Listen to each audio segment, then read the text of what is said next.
pendidikan Islam. Baiklah, saya pada kesempatan ini akan mempresentasikan materi ke-8. Itu materinya adalah etikal dan moral leadership. Baiklah, langsung saja itu masuk kepada presentasi yang pertama.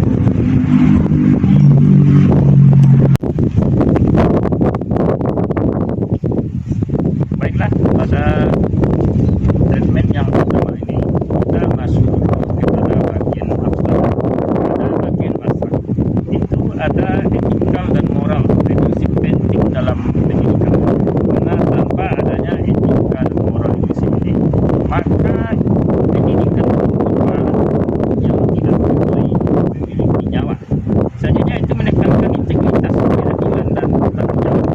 Sebenarnya elemen ini membuat dunia pendidikan menjadi kompeten dan kompetitif, dan juga menjadi fondasi yang sangat kuat untuk kemajuan yang akan datang. Dan juga itu ada berperan membentuk budaya organisasi dan karakter peserta didik. Karena untuk membentuk karakter dan budaya organisasi ini itu membentukkan keinginan dan kemajuan yang sangat kuat dari peserta didik. Nilai Islam dan akhlak seperti karakter yang kuat, budaya amanah dan akhlak yang membuat peserta didik menjadi jiwa yang sehat secara jasmani dan juga rohani, dan yang lainnya yang berintegritas.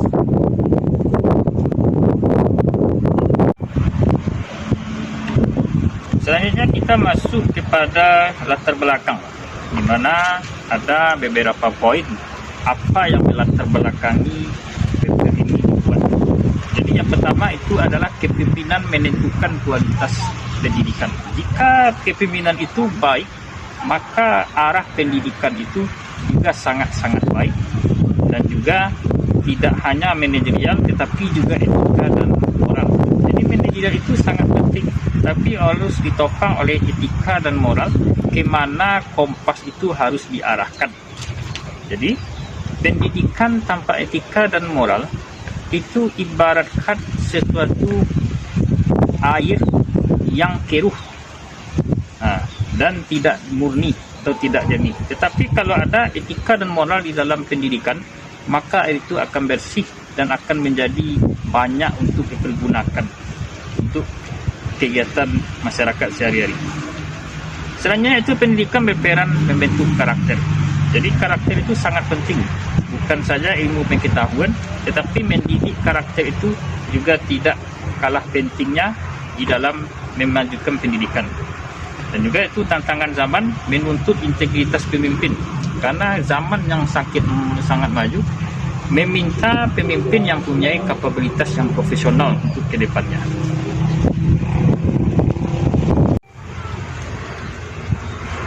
Baiklah, selanjutnya kita masuk kepada rumusan masalah dan tujuan. Jadi pada rumusan masalah itu yang pertama adalah konsep ethical moral leadership. Apa itu konsepnya? Yang kedua adalah apa itu perbedaan konsep etika dan moral leadership. Yang ketiga adalah implementasi dalam pendidikan Islam. Selanjutnya itu kita masuk kepada tujuan. Jadi tujuan dari paper ini dibuat adalah yang pertama memahami konsep, yang kedua menganalisis relevansi, dan yang ketiga adalah mengetahui penerapannya dalam dunia pendidikan di dunia nyata.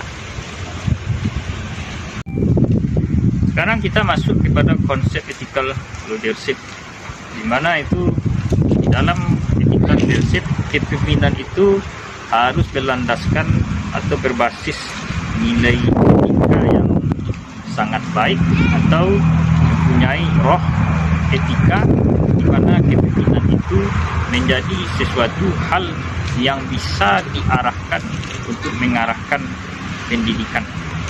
Di dalam kepemimpinan berbasis etika itu adanya nilai kejujuran, karena kejujuran itu zaman sekarang adalah sesuatu hal yang langka di zaman saat sekarang ini. Dan juga adanya keadilan itu al-adil, sangat susah untuk mencari keadilan pada zaman sekarang ini. Dan tanggung jawab banyaknya sekarang individu-individu yang tidak bertanggung jawab terhadap apa yang telah dikerjakannya. Dan itu menjadi sesuatu masalah yang sangat besar pada zaman sekarang. Dan yang terakhir atau konsistensi nilai dan tindakan, harus ada istiqomah dan tindakan yang nyata untuk membuat etikal kepemimpinan yang sangat-sangat baik untuk kemajuan pendidikan zaman sekarang ini.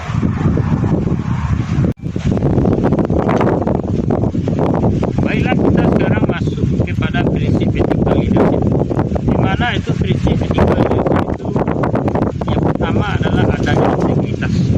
Integritas itu adalah adanya kemampuan usaha untuk memajukan suatu profesi atau keinginan yang sangat kuat bagaimana suatu individu profesional terhadap pekerjaannya.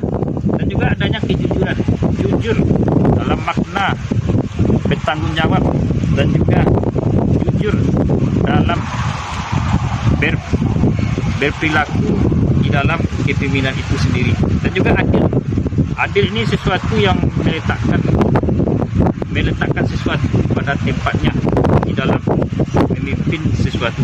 Dan juga akuntabilitas yang sangat perlu dalam dunia kepemimpinan untuk menjaga marwah bagaimana kepemimpinan itu sangat-sangat baik. Dan juga adanya kepedulian, karena kepedulian ini adalah bagian sosial yang tidak bisa luput dari dunia pendidikan.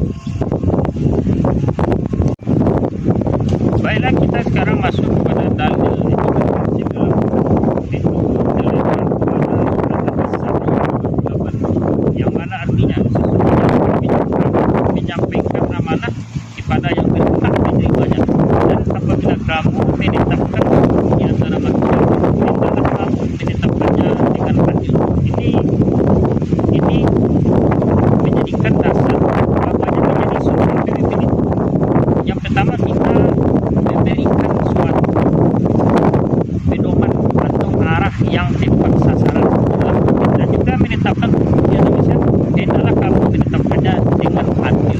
Selanjutnya itu ada hadis dari Nabi Sallallahu Alaihi Wasallam yang artinya setiap kalian adalah pemimpin.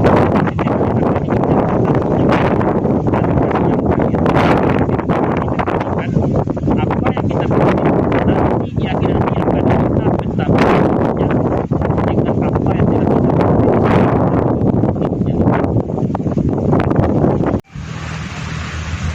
Baiklah, sekarang kita masuk kepada vertical leadership kepemimpinan. Jadi peran yang pertama adalah membangun budaya organisasi yang sehat. Kalau budaya itu sehat, maka itu akan menjadi organisasi yang nyaman bagi anggotanya. Karena banyak organisasi sekarang yang membuat anggotanya tidak nyaman dan hanya melaksanakan tugasnya itu berdasarkan formalitas semata dan menjadikan seseorang itu kekurangan integritas karena ketidaknyamannya di dalam tugas. Dan itu meningkatkan kepercayaan, karena jika kepercayaan meningkat, maka sesama organisasi akan saling mempercayai di dalam melaksanakan tugas-tugas yang diemban di dalam organisasi tersebut. Dan juga adanya transparansi dan akuntabilitas. Transparansi itu perlu dalam organisasi agar tidak ada timbul berburuk sangka sesama anggota organisasi. Dan juga menjaga integritas lembaga, di mana menjaga integritas ini adalah tugas tanggung jawab dan juga kewajiban dari setiap organisasi, bagaimana organisasi itu menjadi organisasi yang terpercaya di dalam menjalankan tugas-tugasnya. Baiklah, sekarang kita masuk kepada konsep moral leadership. Mana moral leadership? Kepemimpinan berbasis nilai moral. Moral itu adalah moralitas, nilai yang sangat dijunjung di dalam suatu organisasi, di mana pada umumnya moral leadership itu adalah fokus pada akhlak dan keteladanan. Karena itu akhlak dan keteladanan yang baik dari seorang pemimpin dan juga anggota organisasi itu mencerminkan organisasi tersebut dijalankan dengan sangat baik dan juga dengan profesional dan kompeten pada bidangnya masing-masing. Selanjutnya itu organisasi budaya itu yang di mana budaya organisasi moral itu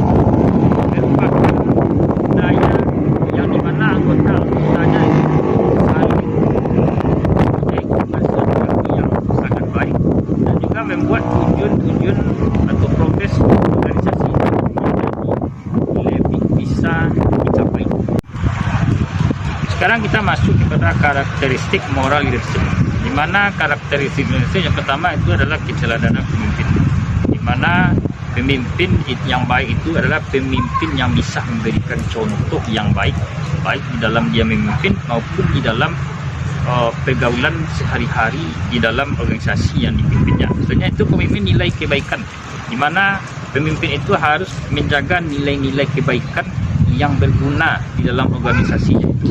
Karena nilai-nilai kebaikan inilah yang menjadi akar bagaimana organisasi ini sangat-sangat baik untuk dipimpin ke depannya. Selanjutnya itu mempunyai integritas tinggi. Pemimpin yang baik itu menganggap selalu menemukan cara bagaimana organisasinya maju dan hidup, dan juga mempunyai inisiatif atau inovasi bagaimana organisasi ini maju untuk kedepannya. Dan juga adanya budaya moral. Budaya moral itu adanya kebiasaan-kebiasaan yang baik di dalam organisasi dan yang membuat anggota organisasi itu tersebut nyaman di dalam menjalankan tugas.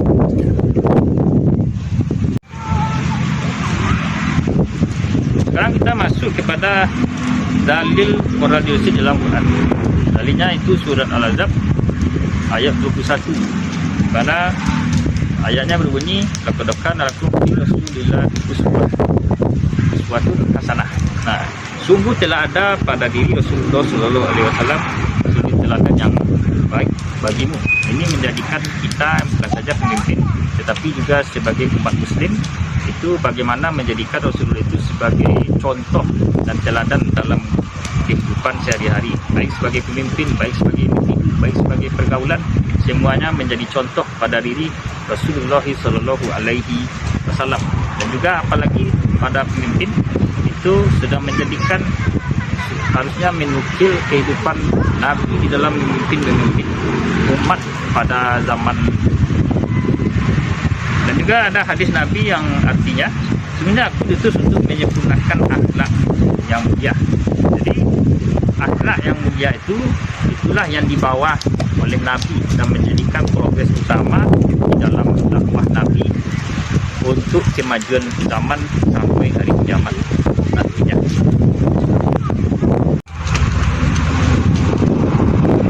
Selanjutnya kita akan membahas perbedaan etikal dan moral. Jadi kalau etikal leadership itu berbasis pada aturan dan sistem. Bagaimana aturan dan sistem itu menjadi dasar etika yang sangat baik dan tidak asal dibuat. Dan yang kedua adalah bersifat eksternal, karena bisa aturan-aturan ini bisa di post ke publik karena hanya bersifat eksternal dan semua orang berhak tahu apa saja regulasi-regulasi yang ada di dalam itu. Sedangkan moral leadership itu berbasis dari hati nurani, di mana ini adalah semua Muslim mempunyai hati nurani yang bermoral untuk bagaimana kehidupan sehari-hari itu menjadi baik, dan juga bersifat internal karena moral ini itu bersifat internal atau ikhlas lillahi ta'ala. Karena kalau kita menolong itu bukan karena dipuji. Kalau seorang pemimpin menolong melaksanakannya bukan karena dipuji, tapi memang menjadi kewajiban dan tugas dan tanggung jawabnya yang dipertanggungjawabkan nantinya di hadapan Allah Subhanahu wa taala.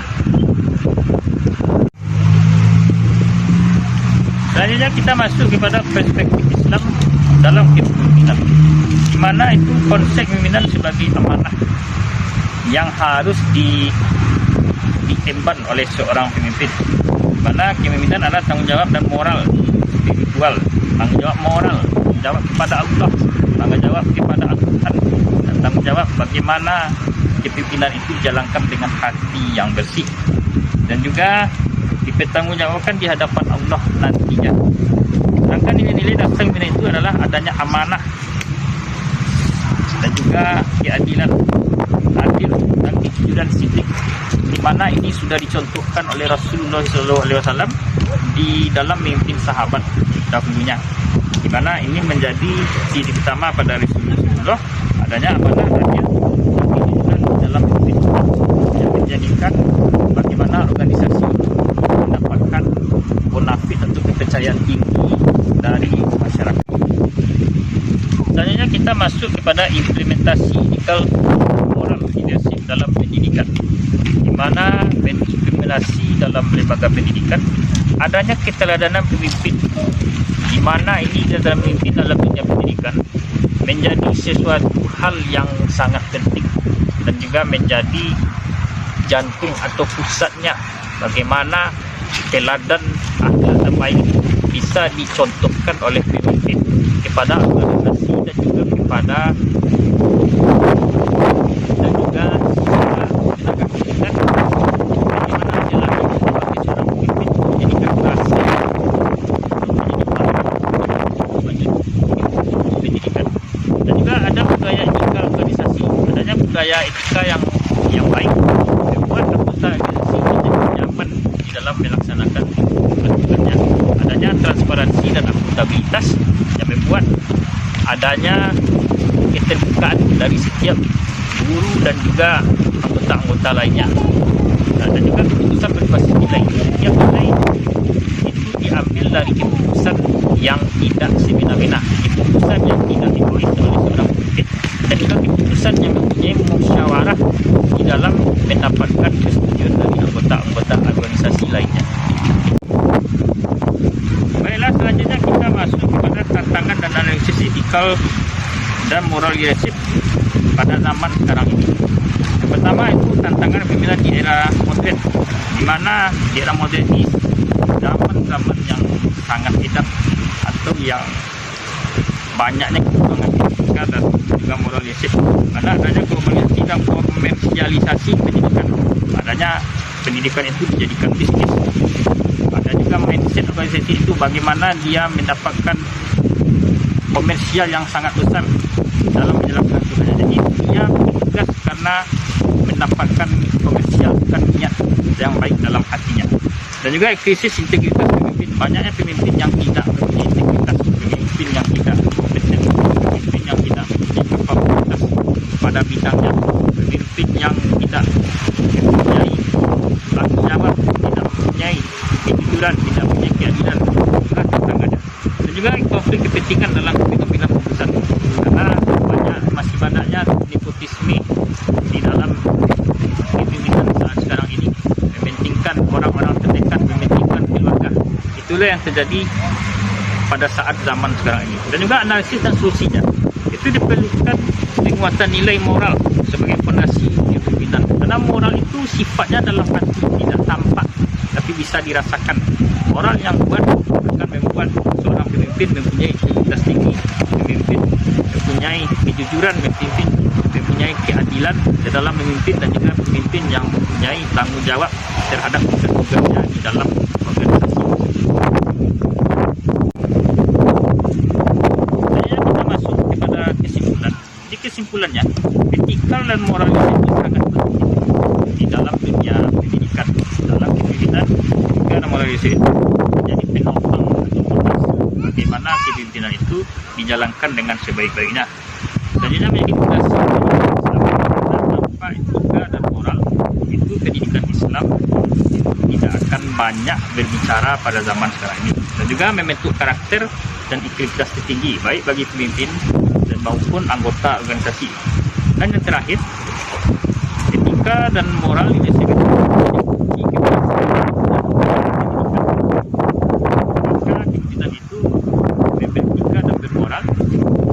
pasti insyaAllah kepemimpinan akan menjadi lebih baik dan maju untuk ke depan.